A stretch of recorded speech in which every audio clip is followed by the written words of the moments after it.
Hello there. I want to talk to you about something very important this evening. One thing to look out for before getting married to someone. I'm sure you might have listened to so many relationship uh, messages, seminars on several things to look out for before you can marry someone.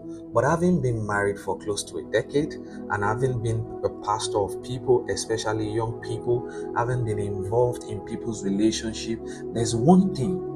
Everything boils down to one thing. And if that person has that just one trait, I can assure you there's a 90% probability that the marriage will work out well. I'm sure they've told you, look for somebody who is God fearing, who is this. While what I want to say does not invalidate those things, but everything that you've heard is summed up in just this one virtue that I'm about to tell you. So that's why I want you to listen attentively. Please, whoever you are getting married to or you are engaged to, trying to, with the aim of getting married to the person, look out for one virtue, and that virtue is teachability. Teachability. You see, when you see somebody who is teachable, that person has a lot of potential.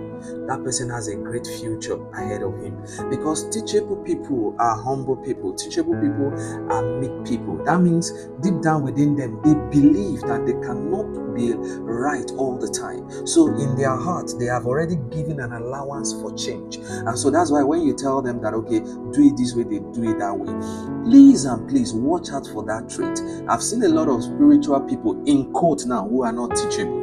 You tell them this is how you should go about it. They say, no, pastor, this is how I want to do it. You tell them, are you sure this thing that you are hearing is God? They say, yes, I'm very sure. I know how God speaks to me. You see, attitudes like that, when you are highly opinionated and you are strong-willed, you cannot navigate the challenges of marriage, because marriage has so many twists and turns. Marriage requires that you are flexible. Marriage requires that you compromise. Marriage requires that you adjust from time to time. And these are the virtues that are found in somebody with a teachable spirit. It is very important. Look out for it.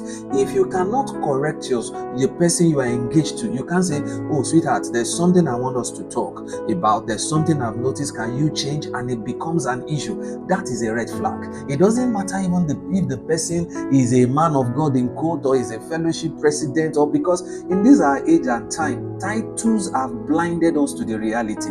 We are quick to celebrate titles at the expense of fruit. Remember, Jesus said, by their fruit you shall know them. So it has nothing to do with titles. Look out for teachability. Can you talk to somebody you are engaged to and say, I'm sorry, this thing that you are doing is hurting me? And they can say, oh, sorry, I really don't know that it's hurting you. Maybe because of my background, where I'm coming from, things like this don't matter to us. But now that you say it's hurting you, I'm sorry, I will change. That's a teachable person. If that thing is not there, there's a red flag ahead, because in marriage you'll be making decisions from time to time. At times you want to go this way, you just suddenly realize that, oh, that's not the way. You have to adjust. But if the person is not teachable, if the person is rigid, even when there's danger ahead, the person will say, no, this is how we're going to do it. Look out for teachability in people. In fact, if the person doesn't know much, but the person is willing to be taught, that's a great potential. I'm telling you, that marriage will work. If the person doesn't know much and says, okay, see, I don't know much, but you see, once you tell me, I'm going to adjust, I can assure you that marriage will work out well. You see, I've come to give you practical ideas. I can tell you, look out for somebody who is God-fearing. I can tell you, look out for somebody who is prayerful. I can tell you, look out for somebody who has a mentor. We have plenty people with mentors who don't follow their mentors. In fact, their mentors will correct them, but because of this lack of teachability, they won't listen. So as good as those things are, look out for somebody with a teachable spirit, and I can assure you, you will never regret your choice. I hope this bless you. I'll see you next week.